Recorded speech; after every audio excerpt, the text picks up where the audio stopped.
نبينا وحبيبنا وشفيعنا ومولانا محمدا صلى الله عليه وسلم عبده ورسوله الذي أرسله بالحق بشيرا ونذيرا وداعيا إلى الله بإذنه وسراجا منيرا أما بعد فقد قال الله تعالى في كلامه المجيد وفرقان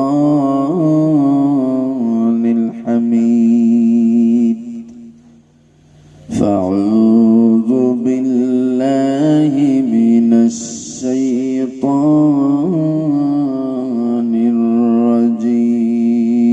الرجيم بسم الله الرحمن الرحيم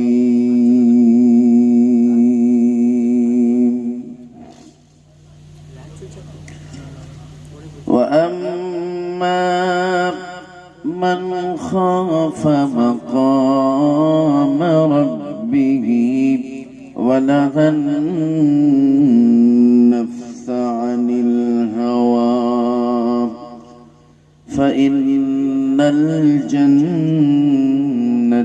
هي المأوى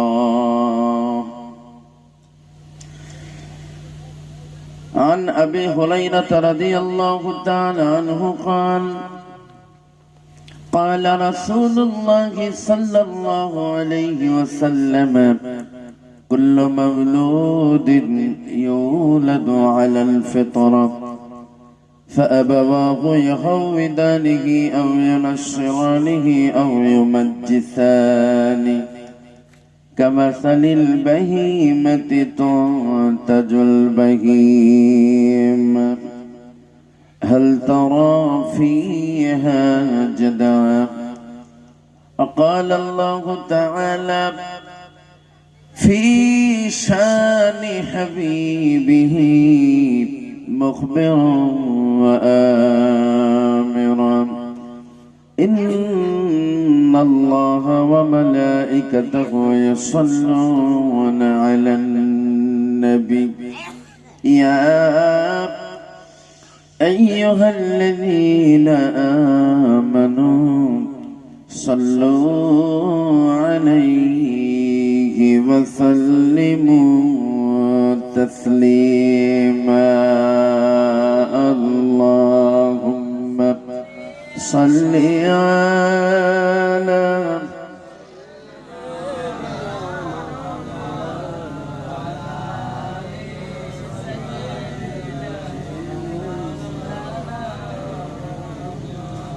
মনমার কাদেরে প্রাণমার কাদেরে যেতে সোনার মদিনায় মদিনা যেতে মন কাঁদে না মন কাঁদে মদিনা যেতে মন কাঁদে মন আমার কাঁদে রে প্রাণ আমার কাঁদে রে যেতে সোনার মদিনায় যে মদিনা ধন্য হলো যে মদিনা ধন্য হলো তোমারি ঠিকানা মন আমার কাঁদে রে প্রাণ আমার কাঁদে রে যেতে সোনার মদিনায় আল্লাহুম্মা সাল্লি আলা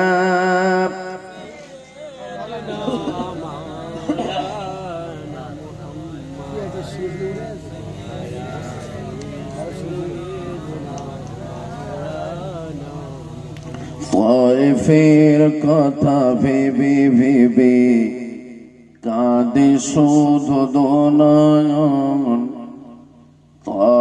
ফের কথা ভেবে ভেবে কাঁদে শুধু দোনয়ন এমন দুরুদি পেতে চায় মন মনক্ষণ মন আমার কাঁদে রে প্রাণ আমার কাঁদে রে যেতে সোনার মদিনায় মন আমার কাঁদে রে প্রাণ আমার কাঁদে রে যেতে সোনার মদিনায় আল্লাহুম্মা সাল্লি আলা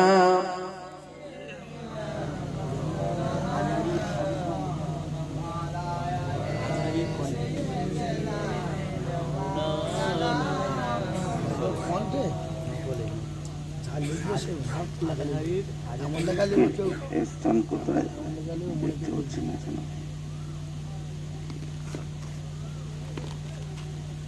পশ্চিম সোনাখালী খাজুরতলা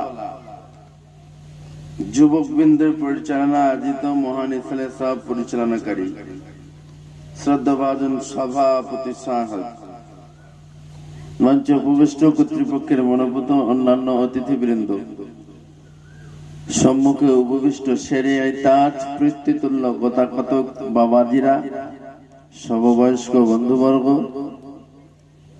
স্নেহের কুচি কুচি বাচ্চারা আড়ালে আবডালে বসে মাইকের মাধ্যমে কণ্ঠের আওয়াজ শুনছেন এলাকার অত্যন্ত স্নেহময়ী মমতাময়ী আবেদা সালিহা ধার্মিকা মা ও বোনেরা সকলকে আন্তরিক মোবারকবাদ জানিয়ে শুরু করছি গুনাহগার আবুল কালাম আজাদ আমার মুক্তাসার বক্তৃতা।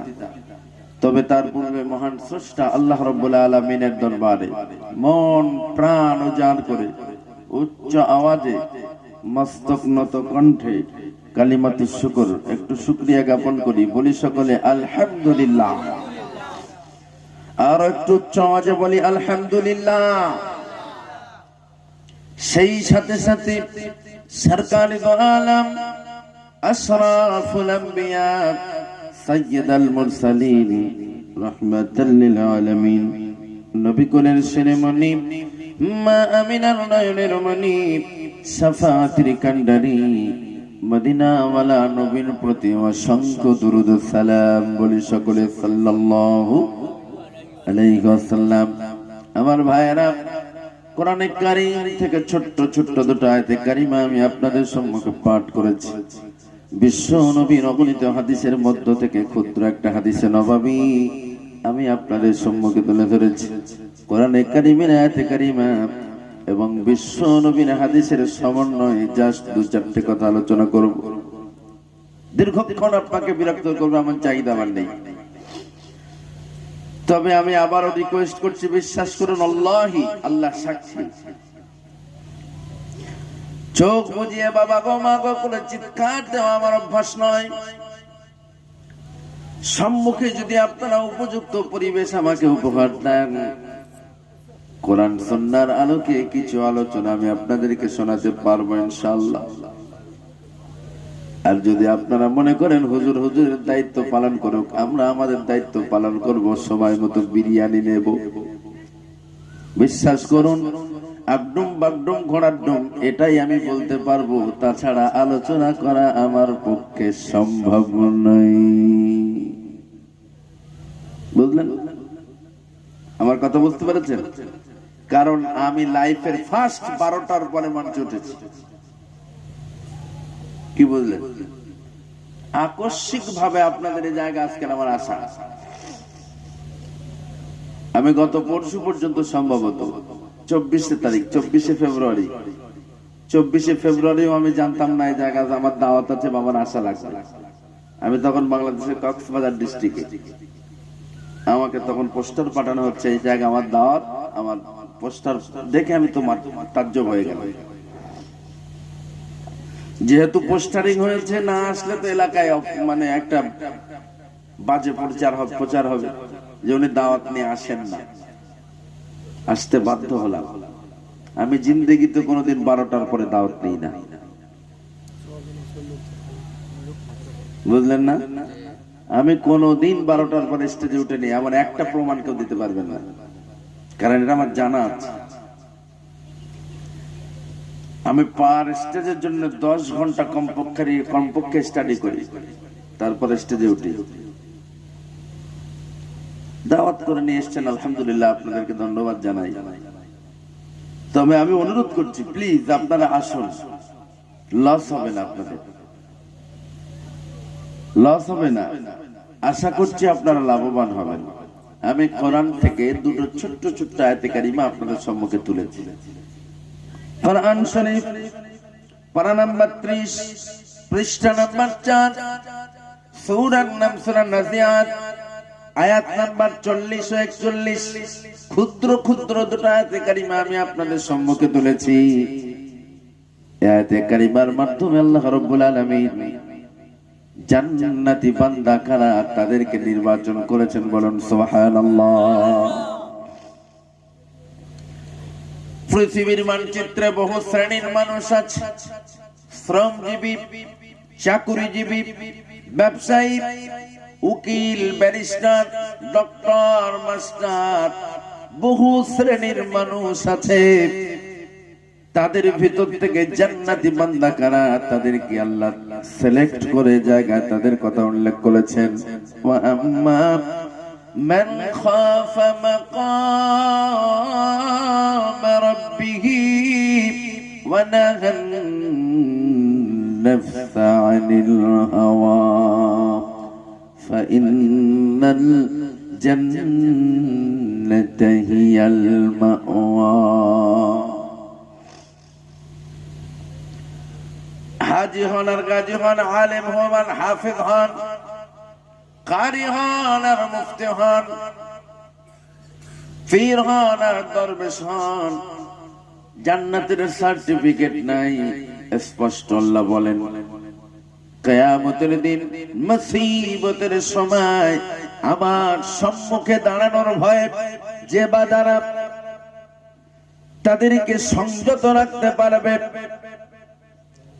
হারাম থেকে তাদেরকে বাঁচিয়ে রাখতে পারবে, অন্যায় অপকর্ম থেকে নিজেদেরকে সংযত রাখতে পারবে, কোন অন্যায় করবার পূর্বে সে মনে মনে ভাববে, আল্লাহ আপনার সম্মুখে আমাকে দাঁড়ানো লাগবে, কিয়ামতের দিন চোরের মতো করে আপনার সম্মুখে আমাকে দাঁড়ানো লাগবে, সুতরাং অন্যায়টা করব না।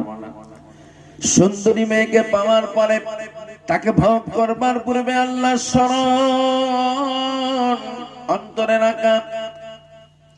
আজ এই রাতের অন্ধকারে সুন্দরী মেয়েকে একাকী পেয়ে আমি তাকে ভোগ করলে দুনিয়ার কেউ দেখতে পাবে না, দুনিয়ার কোন মানুষ দেখতে পাবে না, কিন্তু আল্লাহ রাব্বুল আলামিনের চক্ষুকে ফাঁকি দেওয়া যাবে না। আমাকে তার মুখোমুখি দাঁড়ানো লাগবে। ও মুসলমান ভাইরা, গ্রামের কোন মানুষ জানে না আপনি ইন্টারেস্টে টাকা খাটান, আপনি সুদে টাকা খাটান, বউ পর্যন্ত জানে না, কিন্তু আল্লাহ রাব্বুল আলামিন তার চক্ষুকে ফাঁকি দেওয়া যাবে না।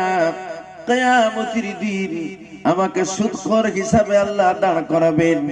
এই ভয়ে যদি নিজের অন্তরটাকে সংযত রাখতে পারেন, নিজের নফসটাকে যদি কন্ট্রোল করতে পারেন, নিজের আত্মাটাকে যদি সামলে রাখতে পারেন, ফাইন্নাল জান্নাতা হিয়াল মাওয়া, তবেই আপনি জান্নাতি, তার পূর্বে নয়। বলুন সুবহানাল্লাহ। 30তম পারার 4র্থতম পৃষ্ঠার সূরা নাজিয়াতের 40 ও 41 নম্বর আয়াত। এই আয়াতে কারিমার সঙ্গে সামঞ্জস্য রেখে ক্ষুদ্র একটা হাদিসে নববী আজ আমি আপনাদের সম্মুখে পাঠ করি। আন ইবনে আব্বাস রাদিয়াল্লাহু তাআলা আনহু قال قال رسول الله صلى الله عليه وسلم الشيطان جاثم على قلب بني آدم فإذا ذكر الله خنث وإذا غفل وسوس رواه البخاري। স্পষ্ট আল্লাহ রাব্বুল আলামিনের হাবিব বলছেন, আশ-শাইতানু জাসিমুন আলা কলবি বনি আদম, প্রত্যেকটা আদম সন্তানের কলবের চতুর্দিকে শয়তান ঘাপটি মেরে বসে থাকে। দেখে কখন বান্দা আল্লাহ ভোলা হয়ে যায়, যখনই বান্দা আল্লাহ শরণ থেকে দূরে সরে যায়, অমনি ইবলিস ওই বান্দার ঈমানের উপরে হামলা করে। যে কোনো মুহূর্তে প্ররোচনা দিয়ে প্রলোভন দেখি ওই বান্দাকে বেঈমান করে কবরে পাঠায়। বলুন নাউজুবিল্লাহ। আশ-শাইতানু জাসিমুন আলা কলবি বনি আদম। প্রত্যেকটা আদম সন্তানের কলবের চতুর্দিকে শয়তান ঘাপটি মেরে বসে দেখে কখন বান্দা আল্লাহ বলা হয়ে যায়, কখন বান্দা আল্লাহ স্মরণ থেকে দূরে সরে যায়।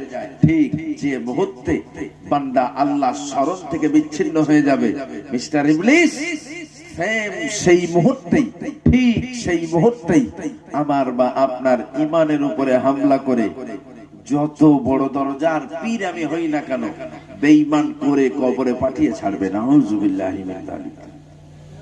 কিন্তু আফসোস, দুঃখজনক, A B C any how আজ পৃথিবীর সর্বশ্রেণীর মানুষ খোদা ভোলা, আল্লাহ স্মরণ আর অন্তরে রাখে না, আল্লাহ স্মরণ থেকে একেবারে বিচ্ছিন্ন, এতটাই বিচ্ছিন্ন ইভেন মৌলবীরাও।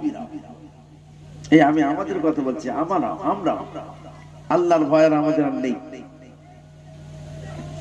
আল্লাহর ভয় মানুষ করে ততক্ষণ পকেটে টাকা থাকে না, যতক্ষণ আল্লাহর ভয় মানুষ করে ততক্ষণ রোগে পেরে বিমারে থাকে, যতক্ষণ পকেট ভরা টাকা হলে লোক বিমার সুস্থ হলে আর আল্লাহর প্রয়োজন নাই। ঠিক কিনা? দেখবেন যখন পকেট ভরা টাকা থাকে তখন আল্লাহর কথা স্মরণ হয় না, আল্লাহর কথা মনে পড়ে না।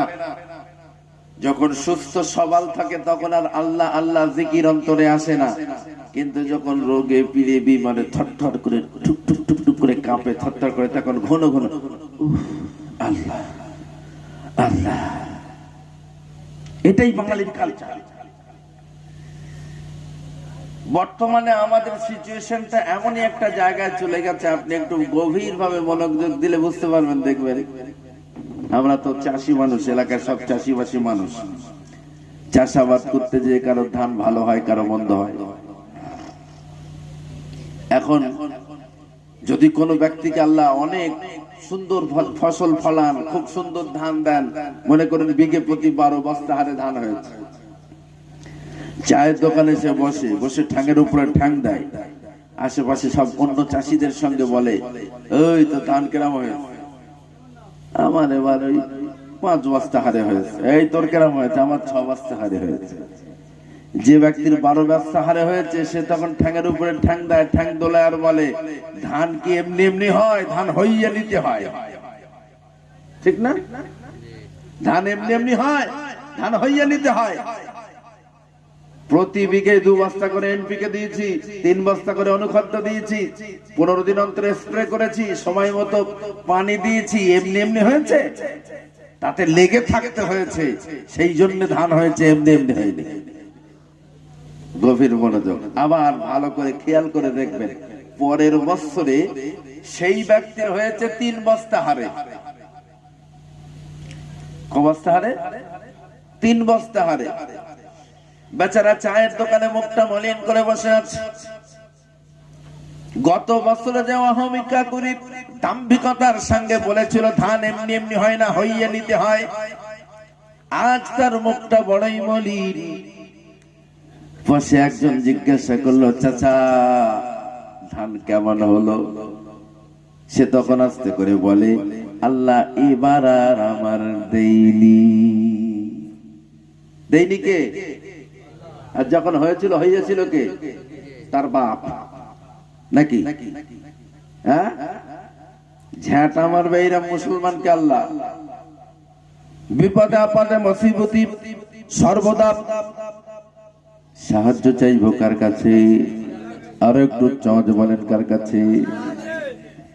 وتعز من تشاء وتذل من تشاء وتعز من تشاء وتذل من تشاء। ইজ্জতের মালিক জি, বেউজ্জতির মালিক সে। সুতরাং সোনা ভাইরা আমার, আল্লাহ রাব্বুল আলামিন বলেন এনি টাইম আল্লাহ স্মরণ, আল্লাহ স্মরণ, আল্লাহ স্মরণ। আল্লাহ স্মরণ থেকে যদি এক মুহূর্তের জন্য আমরা বিচ্ছিন্ন হয়ে যাই, নিঃসন্দেহে বেঈমান হয়ে কবরে যেতে হবে, কোনো সন্দেহ নাই। ছোট্ট একটা দৃষ্টান্ত দিলে বুঝতে পারবেন ভালো। একজন বড় আল্লাহর ওলি বান্দা দরবেশ, তাফসীরে আনোয়ারুল কোরআনের ভিতরে পেয়েছে। ধর্মীয় শাস্ত্রে যেমন অগাধ পাণ্ডিত্য তার ছিল,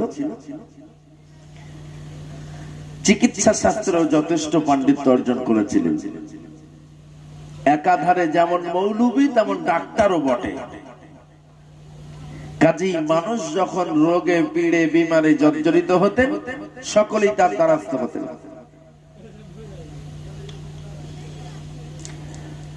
মানুষ রোগে পীড়ে বিমারে যখনই তার কাছে আসতেন, তিনি বিচক্ষণ মানুষ, বুঝতে পারতেন যার ঝাড়ফুঁকের প্রয়োজন তাকে ঝাড়ফুঁক দিয়ে বাড়ি পাঠিয়ে দিতেন, যার ট্যাবলেট ইনজেকশনের প্রয়োজন তাকে ট্যাবলেট ইনজেকশন দিতেন।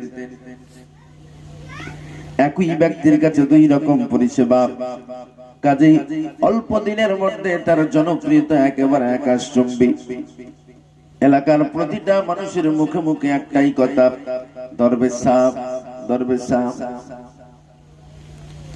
যে কোন রোগে পীড়ে বিমারে যখনই মানুষ জর্জরিত হতেন, সকলেই দরবেশের কাছে আসতেন।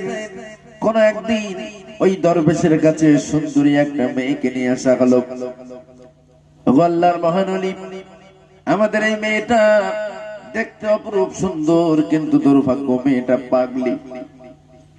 আমরা আপনার বিষয়ে শুনেছি, আপনি বড় আল্লাহ ওয়ালা মানুষ, বড় খোদাফির মানুষ, বড় ধার্মিক বান্দা আল্লাহ, তাই আপনার কাছে মেয়েটাকে এনেছি। আমাদের মেয়েটার ট্রিটমেন্ট করুন, কারণ দেখতে পাচ্ছেন মেয়েটা অপরূপ সুন্দরী, উপযুক্ত হয়েছে, বড় হয়েছে, তাকে বিয়ে দেওয়া লাগবে।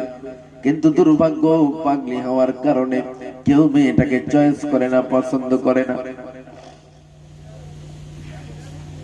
দীর্ঘক্ষণ দরবেশ মেয়েটাকে পর্যবেক্ষণ করবার পরে পরিবারের লোকজনের ডেকে বলেন, ও মেয়ের পরিবারের লোকজনেরা, এই মেয়ের যা কন্ডিশন, সামান্য কিছু সময় তাকে ট্রিটমেন্ট করে কোনো ফায়দা নাই, বলেন কন্টিনিউ কয়েকদিন যাবত যদি তার ট্রিটমেন্ট করা হয়, আল্লাহ চাইলে ভালো হবে, তার পূর্বে নয়।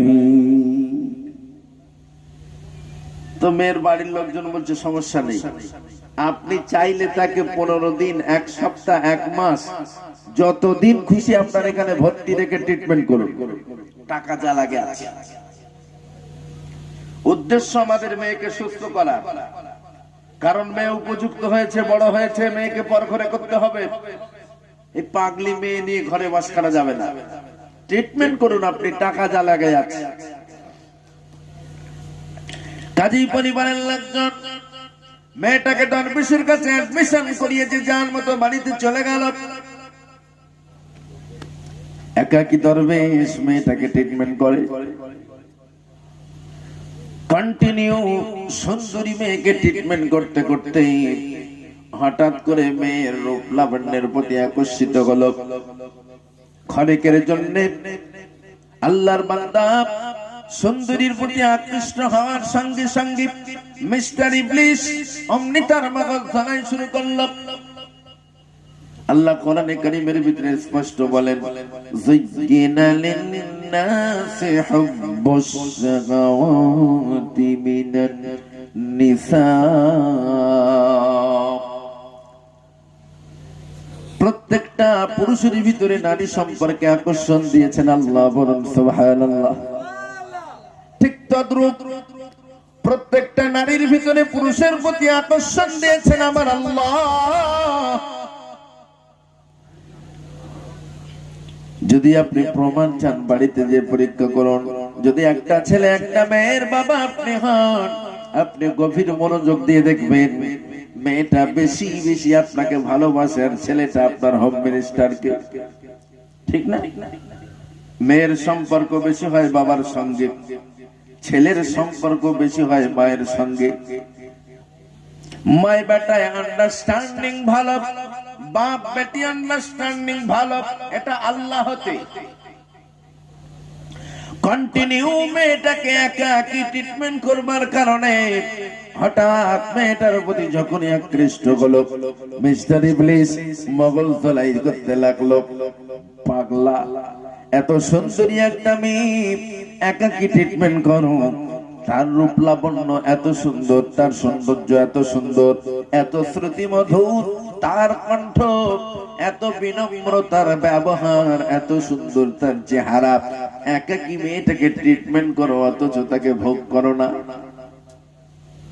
বারবার বারবার শয়তান তার মগল তোলাই করে কন্টিনিউ একাকী ট্রিটমেন্ট করবার কারণে হঠাৎ করে দরবেশ নারীর প্রতি আকৃষ্ট হয়ে ওই নারীর সঙ্গে জেনায় লিপ্ত হয়ে গেল। বলুন নাউজুবিল্লাহ।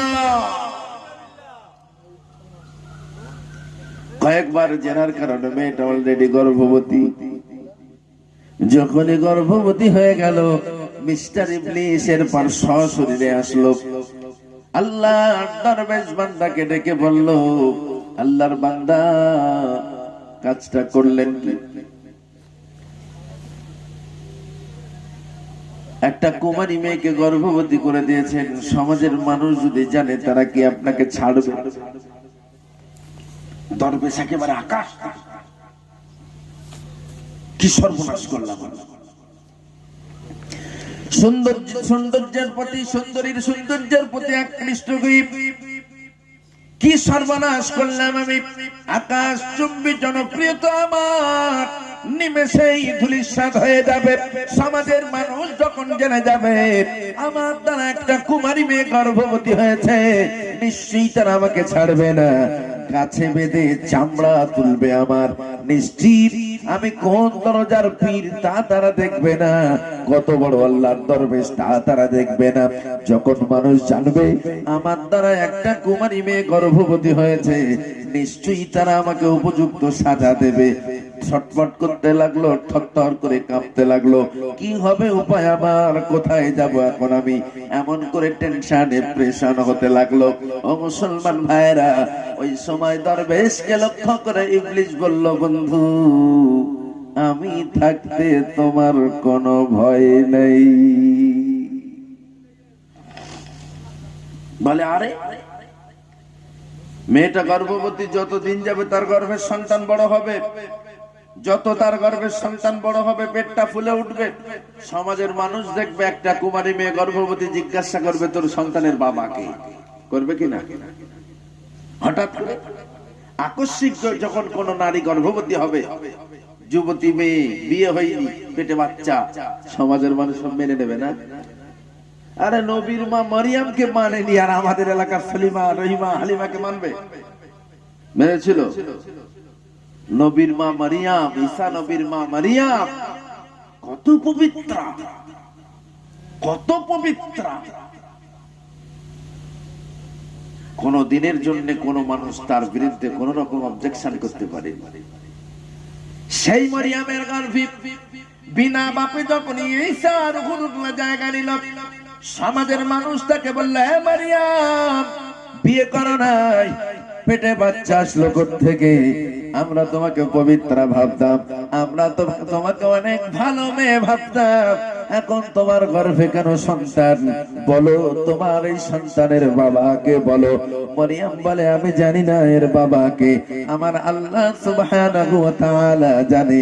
ও মুসলমান ভাইরা, মারিয়ামকেও মানুষেরা ছাড়েনি, তাকে ঘাড় ধাক্কা দিয়ে বার করে দিয়েছিল, নিজের এলাকা লোকালয় থেকে বাইরে বার করে দিয়েছিল।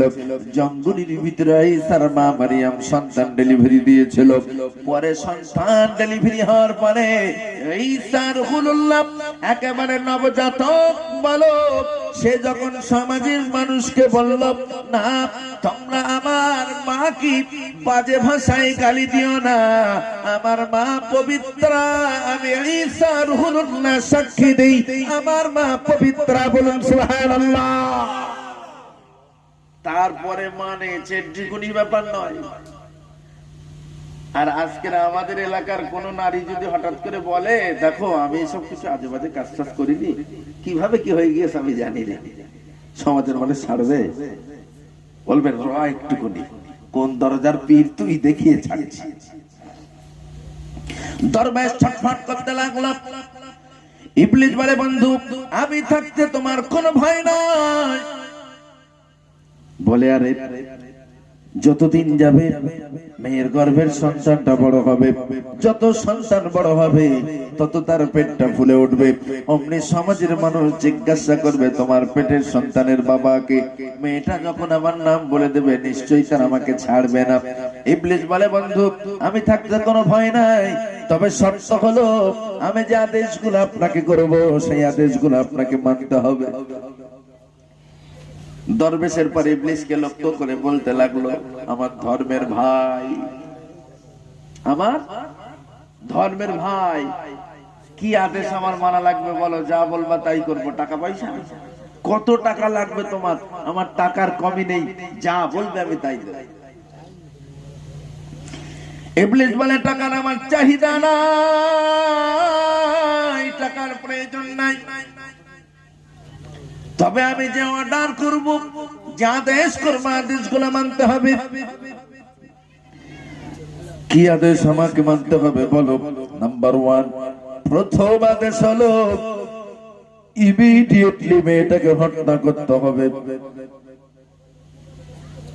ইবলিসের পর ফতোয়াবাজি শুরু করেছে, অর্ডার করা শুরু করেছে, এক্ষুনি মেয়েটাকে হত্যা করতে হবে। তবে খবরদার, মেয়েটাকে হত্যা করবার পরে সাধারণ কোন গোরস্থানে দাফন করবেন না, কারণ তরতাজামি তাকে মেরে যদি গোরস্থানে দাফন করতে যান সমাজের মানুষের সন্দেহ জাগবে। এমন একটা হিষ্টপুষ্ট তরতাজামি কিভাবে মারা গেল, মানুষ যখন তার ডেড বডিতে আঁচড়ের দাগ পাবে তারা আপনাকে মারবে। সুতরাং যে কোনো মূল্যে মেয়েটাকে হত্যা করে আপনার চেম্বারের ভিতরেই গর্ত খুঁড়ে তাকে পুঁতে দেন। বলুন নাউজুবিল্লাহ। যখন তার পরিবারের লোকজন জানতে আসবে তাদেরকে বলবেন সে তো কবে মারা গেছে। দরবেশ বসে বসে ভাবতে লাগলো, যুক্তিটা নিহাত খারাপ নয়, কারণ যতদিন যাবে মেয়ের সন্তান বড় হবে, সমাজের মানুষ জেনে যাবে, যখনই জেনে যাবে আমার দ্বারা সে গর্ভবতী, নিশ্চয়ই তারা আমাকে মারবে। একাকি মেয়েটা কি চেম্বারের ভিতরে চেম্বারের ভিতরে হত্যা করলো, অতঃপর নিজে হাতে গর্ত করে মেয়েটাকে পুঁতে দিল। কয়েকদিন পরে মেয়ের পরিবারের লোকজন এসে জানতে চাইলো, ও আল্লাহর দরবেশ বান্দা, যে মেয়েটাকে আপনার কাছে ট্রিটমেন্টের জন্য দিয়ে গিয়েছিলাম, আমাদের মেয়েটার খবর কি? সবাই এক বাক্যে পরিবারের লোকজনদেরকে বললে সে তো কবে মারা গেছে। মারা যাওয়ার পরে আপনাদের সঙ্গে যোগাযোগ করার চেষ্টা করেছি, পারি নাই, ব্যর্থ হয়েছি, কোন যোগাযোগ আপনাদের সঙ্গে করতে পারি নাই। কাজেই আমি নিজেই দায়িত্ব নিয়ে তাকে দাফন করে দিয়েছি। একটা মুসলিম মেয়ের লাশ আমার চোখের সামনে পচে গলে যাবে, এটা তো সহ্য করতে পারি না। এই জন্য নিজেই দায়িত্ব নিয়ে তাকে দাফন করে দিয়েছি। পরিবারের লোকজন দরবেশকে ওয়েলকাম জানালেন, ধন্যবাদ জানালেন, মোবারকবাদ জানিয়ে বাড়িতে চলে গেলেন। ধন্যবাদ আপনাকে, আমাদের ডেড বডিটা দায়িত্ব নিয়ে আপনি দাফন করবার জন্য আপনাকে ধন্যবাদ। ও মুসলমান ভাইরা, পরিবারের লোকজনেরা যার মতো বাড়িতে চলে গেল, আর মনে মনে ভাবতে লাগলো, পাগলি মরে গেছে, আপদ বিদায় নিয়েছে, মাথা থেকে বোঝা নেমেছে, কোনো টেনশন নেই।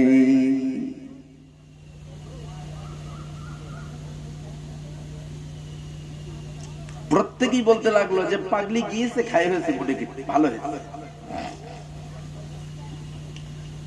ওদিকে মিস্টার ইবলিস মেয়ের পরিবারের লোকজনের কাছে গিয়ে বলতে লাগলেন, হ্যাঁ পরিবারের লোকেরা, তোমাদের যে মেয়েটাকে দরবেশের কাছে ট্রিটমেন্টের জন্য দিয়ে এসেছিলে সেই মেয়েটার খবর কি? পরিবারের লোকজন বলল, সে তো কবে মারা গেছে। ইবলিস বলে, মারা যায় নাই, মারা যায় নাই। পরিবারের লোকজন বলে, বলো কি তুমি? দরবেশ নিজে বলেছে মেয়েটা মারা গেছে, তিনি নিজে দায়িত্ব নিয়ে তাকে দাফন করেছেন। এখন তুমি বলো মারা যায় নাই, ব্যাপারটা কি? ইবলিস বলে, তোমাদের মেয়ে মারা যায় না, বরং তাকে হত্যা করা হয়েছে। হত্যার পূর্বে ওই মেয়ের সঙ্গে জেনা করা হয়েছে, জেনার কারণে মেয়েটা গর্ভবতী হয়েছে। সমাজের বুকে বেইজ্জতির ভয়ে তোমাদের মেয়েটাকে হত্যা করে তার চেম্বারের ভিতরে পুঁতে রেখেছে। না, তোমাদের মেয়ে স্বাভাবিক অবস্থায় মারা যায়নি। ও মুসলমান ভাইরা, এমন করে যখন ইবলিস বলতে লাগলো, পরিবারের লোকজন ডাইরেক্ট তাকে ধমক দিয়ে বলতে লাগলো, না, কোনো মতে সম্ভব নয়, কারণ আমি যতদূর জানি তিনি বড় আল্লাহ বলা মানুষ, তিনি বড় দরবেশ বান্দা আল্লাহ, এত অপবিত্র কাজ, এত জঘন্য কাজ তিনি করতে পারেন না, নিশ্চয়ই সে স্বাভাবিক ভাবে মারা গিয়েছে। ও মুসলমান ভাইরা, ইবলিসের পর তাকিদ সহকারে বলতে লাগলো, বিশ্বাস যদি না হয় অন্তত পক্ষে আপনাদের মেয়েটার কবরটা কোথায় একটু দেখে আসুন, দেখবেন নিশ্চিত সে কবর দেখাতে পারবে না, কারণ সে তো তাকে তার চেম্বারের ভিতরে পুঁতে রেখেছে। মেয়েটাকে হত্যা করবার যুক্তি দিয়েছিল কে? আওয়াজ দেন, কে? মেয়ের পরিবারের লোকজনের কাছে ইনফরমেশন দিল কে? সেই নরম গরম সর্বরকম মানুষ আছে। আবার সদল বলি দরবেশের কাছে যে হাজির দিল, ও আল্লাহ, দরবেশ বান্দা, আপনার বিরুদ্ধে আমাদের কোন রকম অবজেকশন নাই, তবে আমাদের মেয়ে পাগলি হলেও সে তো আমাদের গর্ভের সন্তান। কলিজা ফেটে যায়, কলিজা ছিঁড়ে যায়, যেহেতু তার কাফন দাফনে আমরা ছিলাম না, আমাদের পাগলি মেয়েটার জন্য কলিজাটা ফেটে যায়। কোথায় মেয়েটাকে দাফন করেছেন একটু কবরটা দেখিয়ে দেন, একটু জিয়ারত করে অন্তত কলিজাটা ঠান্ডা করি। এমন করে দরবেশের কাছে যেয়ে যখন বলতে লাগলেন, কোথায় আমাদের মেয়েটার কবরটা কোথায় একটু দেখিয়ে দিন, অমনি দরবেশ উয়া উয়া আমতা আমতা শুরু করলেন, কবর দেখাতে পারলেন না। জোরপূর্বক যখন তাকে জিজ্ঞাসা করা হলো, বলুন কোথায় কবর দিয়েছেন আমাদের মেয়েকে, বলুন, একটু তার কবরটা জিয়ারত করে কলিজাটা জুড়াবো, যেহেতু সে আমাদের পাগলি মেয়ে, আমাদের গর্ভের সন্তান, হাজার করেও পাগলি আমাদের মেয়ে, কলিজাটা ফেটে যায়, ছিঁড়ে যায়, বলুন কোথায় আপনি দাফন করেছেন, বলুন, আমরা একটু চোখের দেখায় তার কবরটা দেখবো আর জিয়ারত করে কলিজাটা ঠান্ডা করবো। দীর্ঘক্ষণ কোথায় কবর, বলুন, কবর দেখাতে পারে না। ওদিকে যে কয়েকজন মানুষ গিয়েছিলেন তার ভিতরে কয়েকজন দরবেশের চেম্বারের ফ্লোরে পা দিয়ে খোঁচড়াতে লাগলো, পায়ের সব আঙ্গুল দিয়ে মাটি খোঁচড়াচ্ছে। দীর্ঘদিনের পুরানো চেম্বার, জমিনটা টাইট হওয়ার কথা ছিল, কিন্তু যখনই জমিন খোঁচড়ায়, টাইট নয় বরং লুজ লাগলো। সন্দেহ বেড়ে গেল, দীর্ঘদিনের পুরানো চেম্বার, জমিনের মাটি এতটা লুজ কেন হবে? যত মাটি খোঁচড়ায় পা তত গভীরে ঢুকে যায়, যত পা গভীরে যায় তত পা ভিতরে ঢুকিয়ে দেয়। ও মুসলমান ভাইরা, একটু গভীরে যখন পা চলে গেল, দপ করে মাটির ভিতর থেকে লাশ পচা গন্ধ যখন নাকে আসলো, সন্দেহ বেড়ে গেল, হাতের সাহায্যে মাটি সরালো। যখনই হাতের সাহায্যে মাটি সরালো, দেখতে পেল হ্যাঁ, তাদেরই মেয়েটা কি সেখানে পুঁতে রাখা হয়েছে। হাজার হলেও পাগলি নিজের মেয়েকে, নিজেদের মেয়েকে মাটির ভিতরে পুঁতে রাখার দৃশ্য দেখবার কারণে হাওয়া হাও করে চিৎকার করে কেঁদে উঠল। চেম্বার ছেড়ে বেরিয়েছি, জনগণকে বলতে লাগলো, ও এলাকার মানুষেরা, দেখো দেখো আমরা যাকে দরবেশ নামে চিনি তার কৃতকর্ম দেখো। আমাদের একটা মেয়েকে হত্যা করে নিজের চেম্বারের ভিতরে পুঁতে রেখেছে। হত্যার পূর্বে আমাদের মেয়েটার সঙ্গে জেনা করেছে। এমন করে জনগণকে যখন জানিয়ে দিল, হাজার হাজার মানুষ এসে তার চেম্বারটাকে ঘিরে ধরল। হ্যাঁ, আমরা যাকে এত বড় আল্লাহর ওলি নামে চিনি, ভিতরে ভিতরে তিনি এই কাজ করেন। মুহূর্ত মধ্যে হাজার হাজার মানুষ দরবেশের চেম্বারটাকে ঘিরে ধরে। দরবেশ আর কোন রাস্তা খোলা না পেয়ে যখনই দেখলো হাজার হাজার মানুষ থই থই করছে চার চেম্বারের চতুর্দিক, ভিতর দিক থেকে দরজাটা লক করে দিল। দরজা বন্ধ করে দিই, এরপরে বসে বসে পড়তে লাগলো লা ইলাহা ইল্লা আনতা সুবহানাকা ইন্নী কুনতু মিনাজ জালিমিন। তাছাড়া আর কোনো উপায় আছে? মহান পবিত্র আল্লাহর কাছে এরপরে সাহায্য চায় আর বলে, ও রব্বুল আলামিন আল্লাহ, পৃথিবীর কোন দরজা আমার জন্য আর খোলা নাই, কোন বাবা আমাকে আর বাঁচাতে পারবে না। ডাইনে বামে সম্মুখে পিছনে চতুর্দিক আমার অবরুদ্ধ হয়ে গেছে। এই জন্য আপনার কাছে সাহায্য চাই। বারংবার লা ইলাহা ইল্লা আনতা জিকির করতে লাগলো, কিন্তু দুর্ভাগ্য না, আর আল্লাহর মদদ আসলো না। বরং আবার মিস্টার ইবলিস দরবেশের ঘরে প্রবেশ করলো। দরবেশের কাছে এসে জিজ্ঞাসা করলো, বন্ধু, হোয়াট ইজ দ্য কেস? দরবেশ তখন বলছে, দি case is jaundice. But why? বলে ধরা খেয়ে গেছে, আর বাঁচার কোন রাস্তা নেই। ইবলিস বলে, কে বলেছে রাস্তা নাই? আমি থাকতে বন্ধু তোমার কোনো ভয় নাই। বলে, আরে মানুষ জেনে গেছে আমার দ্বারা এইরকম ঘটনা ঘটে, যেটা এলাকার মানুষ জেনে গেছে, আর বাঁচার কোনো উপায় নেই। বলে, আরে আমি বলছি তো আমি থাকতে কোনো ভয় নেই। তখন ইবলিস বলছে, আমি থাকতে তোমার কোনো ভয় নেই, তবে শর্ত হলো আমি যে আদেশ করব আমার আদেশকে মানতে হবে। দরবেশের পর ইবলিসকে লক্ষ্য করে বলে, আমার ধর্মের বাপ। আগে ছিল কি ভাই, এখন এরপর বলে আমার ধর্মের বাপ। কি আদেশ মানা লাগবে আমাকে বলো, তবু তুমি যাত্রা আমাকে বাঁচাও। ইবলিস কথা দেয়, আমি কথা দিলাম না, কেউ তোমাকে মারতে পারবে না, কেউ তোমাকে স্পর্শ করতে পারবে না। হাজারো জনগণের মধ্য থেকে আমি তোমাকে উড়িয়ে নিয়ে দূর দেশে ছেড়ে দেব। তুমি নতুন করে জীবন সংগ্রাম শুরু করবে। এলাকার মানুষের চক্ষুকে ফাঁকি দিয়ে আমি তোমাকে তুলে নিয়ে চলে যাব, হাওয়ায় উড়িয়ে নিয়ে চলে যাব। কেউ তোমাকে ধরতে পারবে না, মারতে পারবে না, স্পর্শ করতে পারবে না। নতুন করি বাঁচার স্বপ্ন দেখে মিস্টার ইবলিসকে লক্ষ্য করে দরবেশ ঢুকঢাপ করে দুটো সিজদা দিল। যখনই সিজদা দিল, বলল, আমাকে সিজদা দাও, তাহলে আমি তোমাকে দূর দেশে উড়িয়ে নিয়ে চলে যাব। ও মুসলমান ভাইরা, যখনই সিজদা দেওয়ার জন্য আদেশ করলো, দরবেশের পরে ইবলিসকে লক্ষ্য করে বাঁচার আশায় ঢুকঢাপ করে দুটো সিজদা দিয়ে দিল।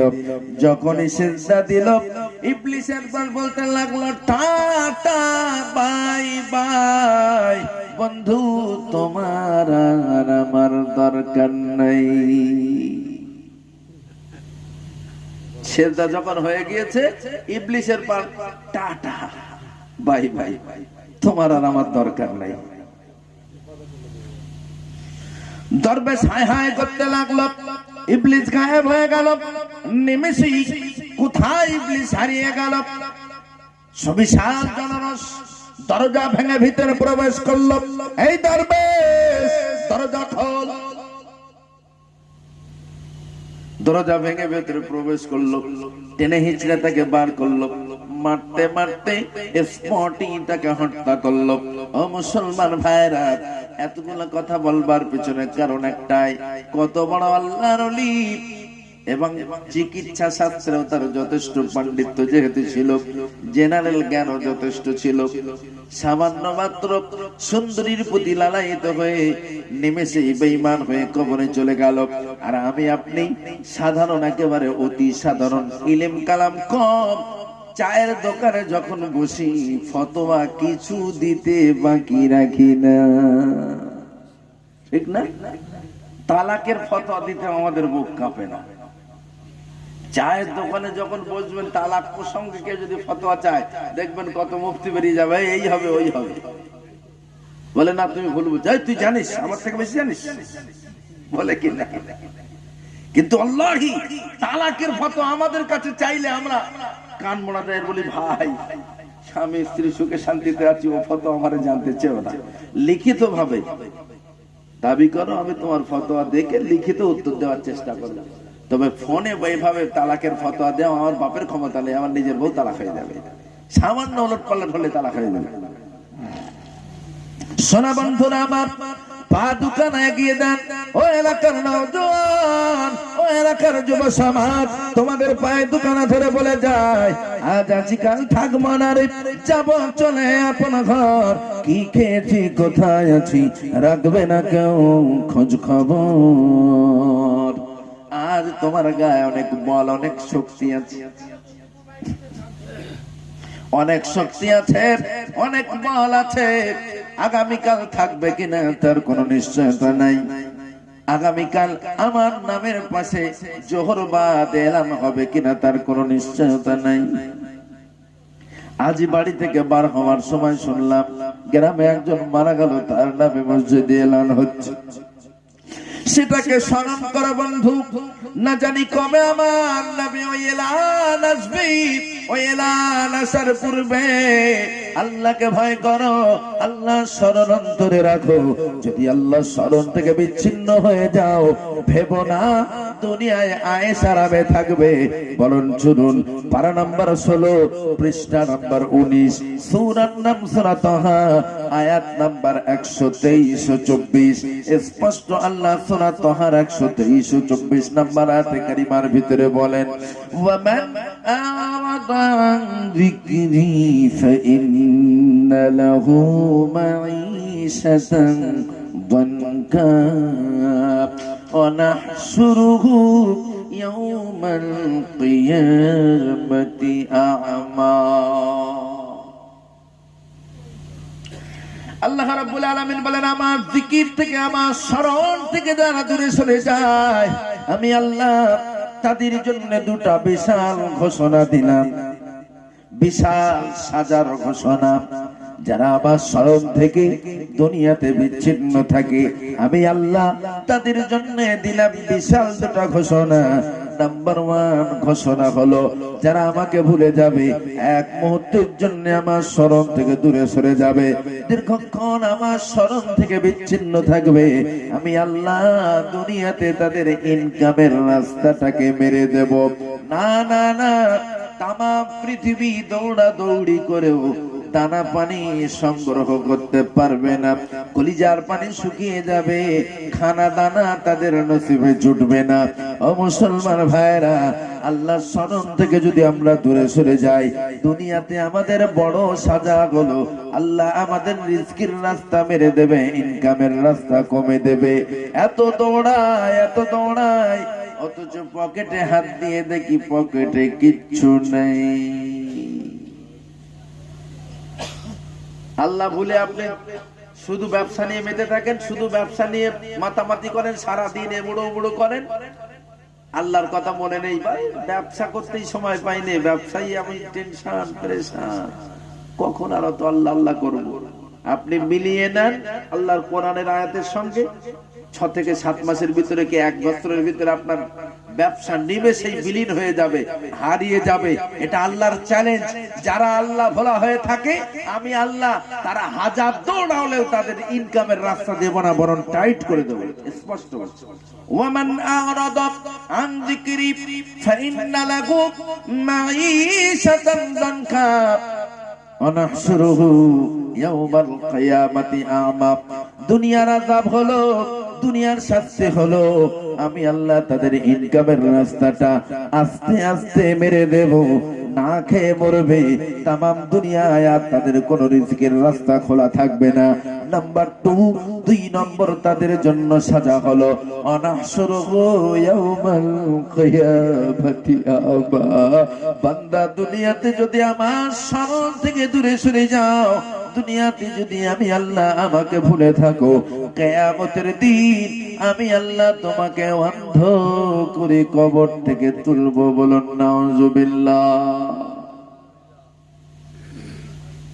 16তম পারার 19তম পৃষ্ঠার সূরা তাহার 123 ও 24 নম্বর আয়াত। হাফেজে কোরআন যারা আছে তাদেরকে দিনে ভেরিফাই করে না।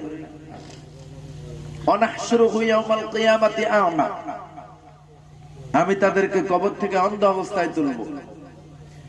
ওই মানুষগুলা কবর থেকে উঠে বলবে ক্বালা, বলবে রব্বি লিমা হাসারতানি আবা আকাদ কুনতু বাসীরা। রব্বুল আলামিন আল্লাহ, কেন আজ আমাদেরকে অন্ধ করে কবর থেকে তুলেছো? আমরা তো দুনিয়ায় অন্ধ ছিলাম না, আমাদের তো দুনিয়াতে চোখ ছিল, আমরা তো চোখওয়ালা মানুষ ছিলাম, আমরা অন্ধ ছিলাম না, চোখওয়ালা ছিলাম বিধায় দেগঙ্গা থেকে সোনাখালীতে গিয়েছিলাম। কেন আমাকে অন্ধ করে কবর থেকে তুললে? তাই রে কান্না সেদিন বলবে, ও বান্দা, আমি আল্লাহ তোমাকে কোরআন দিয়েছিলাম, ওই কোরআন কি তোমার সোনাখালীতে পৌঁছানোর জন্য আমার নবী হাবিবুল্লাহ তার মস্তক ফাটিয়েছিলেন, আমার নবী হাবিবুল্লাহ তার দন্তক ফেলে দিয়েছিলেন, আমার নবী হাবিবুল্লাহ তার হাজার হাজার সাহাবীকে কুরবানি করে দিয়েছিলেন। তারপরেও তোমার সোনাখালীতে কোরআন পৌঁছে দিয়েছিল, তুমি কোরআন দেখেছিলে, কোরআন শুনেছিলে, এটা আল্লাহর বাণী সেটাও তুমি জেনেছিলে। তারপরেও কোরআনের আইনকে তুমি শিরোধার্য করে নেও নাই, কোরআনের আইনকে তুমি মান্যতা দাও নাই, বরং তাকে বুড়া আঙুল দেখিয়েছিলে। তোমরা কোরআন দেখার পরে, জানার পরেও কোরআন না মানার কারণে আমি আল্লাহ আজকে তোমাদের থেকে মুখ ঘুরিয়ে নিয়েছি, তোমাদেরকে অন্ধ করে কবর থেকে তুলেছি। বলুন নাউজুবিল্লাহ। আচ্ছা, কোরআন যে আল্লাহর বাণী এটা আমরা কজন জানি?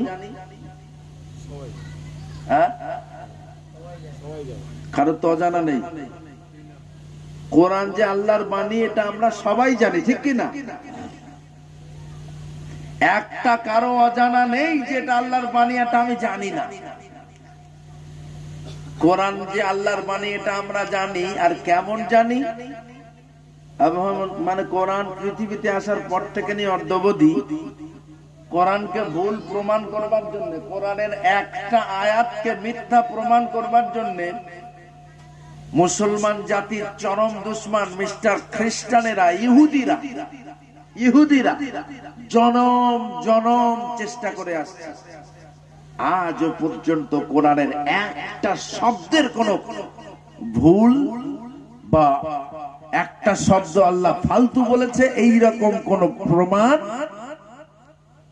আজও পর্যন্ত ইহুদিরা করতে পারেনি। যদি করতে পারত, আল্লাহ যে শুরুতেই চ্যালেঞ্জ করেছেন, যালিকাল কিতাবু লা রাইবা ফি, এমন একটা কিতাব যে কিতাবের ভিতরে কোনো সন্দেহের অবকাশ নাই। বলেন সুবহানাল্লাহ।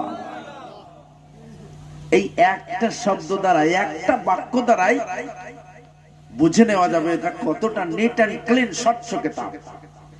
অন্যান্য কবি সাহিত্যিকরা বই পুস্তক লেখে আর ভূমিকার শেষে লেখে অনিচ্ছাকৃত ভুল ত্রুটির জন্য ক্ষমা প্রার্থী। যদি কারোর নজরে কোনো ত্রুটি পড়ে তাহলে আমাকে জানালে পরবর্তী সংস্করণে সেটা আমরা সংশোধন করে দেব। অন্যান্য কবি সাহিত্যিকরা যখন বই লেখে লাস্টে নিজেকে ছোট করে সারেন্ডার করে বলে দেয় যে ভুল হতে পারে, আমি তো ভুলের ঊর্ধ্বে নাই। আর আল্লাহ এমন এক কিতাব আমাদেরকে দিলেন যে কিতাবের শুরুতেই বললেন যালিকাল কিতাবুল লা রাইবা ফি, এই কিতাবের ভিতরে কোনো সন্দেহ নাই, কোনো ভুল নাই। তারপরে আজ আমরা মুসলমান 30,000, আমরা মুসলমান 30 পারা কোরআন পেয়েছি জন্মসূত্রে, নবীর সিয়াসাতটা হাদিস পেয়েছি আজকের নয়। কোরআন পেলাম 30 পারা, মানে গোটা কোরআন। সাহাবীরা সবাই 30 পারা কোরআন পায়নি, পেয়েছিলেন? বলুন পেয়েছিলেন? সাহাবীরা সবাই কি গোটা কোরআন পেয়েছিলেন? আরে কোরআন গচ্ছিত আকারে তো হযরত উসমানের আমল থেকে, উসমানের পিরিয়ড থেকে। তার আগে কোরআন গচ্ছিত ছিল না 30 পারা করতে। কারো কাছে হয়তো একটা সূরা, আর কারো কাছে হয়তো 5টা সূরা, এইভাবে সংরক্ষণ করা ছিল, পাথরের উপরে খোদাই করা ছিল। আমাদের মতো এত উন্নত কাগজ তখন ছিল না। হযরত উসমানের পিরিয়ডে আস্তে আস্তে আস্তে আস্তে কোরআনকে সংরক্ষণ করা হলো। অর্থাৎ নবীর সব সাহাবীরা গোটা কোরআন পান নাই, সিয়াসত হাদিস সবগুলো পান নাই। কয়েকটা মাত্র সূরা পাওয়ার কারণে তারা এক একটা নক্ষত্রের সমতুল্য হয়ে গেল। আল্লাহর পয়গম্বর সাহাবীদেরকে লক্ষ্য করে বললেন, আমার সাহাবীরা এক একটা আসমানের নক্ষত্রের সমতুল্য। কিন্তু দুর্ভাগ্য ও মুসলমান, আমরা এমন কোরআন, আমরা এমন হতভাগা কপাল ফাটা মুসলমান, জন্মসূত্রে পেলাম আর কোরআন, ধর্মীয় ধর্মসূত্রে পেলাম কোরআন, আর পৈতৃক সম্পত্তি নাই পেলাম ইসলাম। তারপরেও কন্টিনিউ কোরআন জানা বোঝার পরেও কোরআন সম্পর্কে আমরা এতটাই গাফেল, এতটাই গাফেল, কোরআন সম্পর্কে আমরা এতটাই অজ্ঞ যে আজও পর্যন্ত হালাল হারাম চিনলাম না। কোনটা হালাল কোনটা হারাম বুঝি না, জানি না। আরে সাধারণ মানুষ তো দূরের কথা, এমন অনেক ইমাম সাহেব আছে, এমন অনেক ইমাম সাহেব এলাকার মসজিদে ইমামতি করে, নামাজের মাসলা তাদেরকে জিজ্ঞাসা করলে বলতে পারে সে আমার ইমাম। ডোন্ট মাইন্ড, আমি ছোট করছি না। ইমাম সাহেব দোয়া করছে ঈশান নামাজে, রব্বানা آتِيهِمْ ضِعْفَيْنِ مِنَ الْعَذَابِ وَالْعَنْهُمْ لَعْنًا كَبِيرًا। হাত নামিয়ে ফেলেছি ভয়। এমন দোয়া ইমাম সাহেবরা করে কিনা বলেন? করে? এই জায়গায় পিছনে হুজুর বলছে জি করে। তুমি কি করো? কি পড়ছো? হিফজ পড়ছে। এরকম হাফেজ ইমাম হলে করবে, কারণ যে দেখেছে রব্বানা রব্বানা আতিহিম দিফাইনি মিনাল আযাব। ঈশান নামাজের পরে হাত তুলে দোয়া করছে, ও রব্বুল আলামিন, আল্লাহ আমরা যাদের কাছ থেকে শিক্ষা অর্জন করেছি, মানেটা শুনেন, ওই যে বললো মৌলবী রব্বানা আতিহিম দিফাইনি মিনাল আযাব ওয়া লানহুম লানান কাবীরা, তার মানেটা দেখেন। ও রব্বুল আলামিন, আল্লাহ আপনার কাছে আমাদের আরজি, যে মৌলবীগুলো আমাদেরকে শিক্ষা দিয়েছে তাদের ডিরেকশন অনুযায়ী আমরা আমল করি, যাদেরকে আমরা ফলোয়ার মনে করি, যাদেরকে লক্ষ্য করে আমরা দুনিয়াতে চলি, আমাদের দ্বিগুণ আযাব তাদেরকে দিও। কি বললেন? দোয়া। আমরা যাদের ছাত্র, যাদের কাছে জ্ঞান অর্জন করেছি, আমাদের দ্বিগুণ আযাব তাদের দিও। আর সুযোগ পেলে আমরা একটু পায়ে লাগাবো। আর একটা দোয়া আছে, রব্বানা আরিনাল লাযাইনি আদাল্লানা মিনাল জিন্নি ওয়াল ইনস নাজআলহুমা তাহতা আকদামিনা লিয়াকুনা মিনাল আসফালিন। ও রব্বুল আলামিন, আল্লাহ আমাদের আব্বা মাকে ডেকে দাও, আমাদের বড় ভাইকে ডেকে দাও, আমাদের স্বামীকে ডেকে দাও, দুনিয়াতে যার অধীনস্থ ছিলাম তাকে ডেকে দাও। কারণ আমাদের মনে পড়ে আমরা যখন বেপর্দায় চলেছিলাম, আমরা যখন বেনামাজি অবস্থায় ঘুমিয়েছিলাম, আমরা যখন নামাজ ছেড়ে দিয়ে পাবুজিতে মেতেছিলাম, আমরা যখন কোরআনকে উপেক্ষা করে মদির ঘুরেছিলাম, আমরা যখন 13-14 বছর বয়স থেকে গাঁজা হেরোইনে মেতেছিলাম, না আমাদের আব্বু আমাদেরকে ধমক দেয় নাই, আমাদেরকে মারি নাই, আমাদেরকে ঘর থেকে বার করে দেওয়ার ভয় দেখাই নাই। আর যদি জাহান্নামে যেতে হয়, ও রব্বুল আলামিন আল্লাহ আমার আব্বাকে ডেকে দাও, আমার বড় ভাইকে ডেকে দাও। মহিলারা বলবে আমার স্বামীকে ডেকে দাও, আমার বাবাকে ডেকে দাও। নাজআলহুমা তাহতা আকদামিনা লিয়াকুনা মিনাল আসফালিন, তাদের পায়ে লাগড়াবো, পদদলিত করব, তারপরে জাহান্নামে যাব, তার পূর্বে নয়।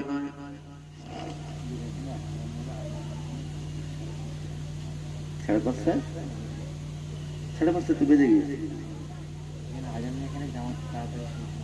আচ্ছা, 5:30 তো বেজে গেছে অলরেডি, আলোচনা তো চলছে। আমি তো দেখছি বেশ ভোর আছে। 6টা 4-এ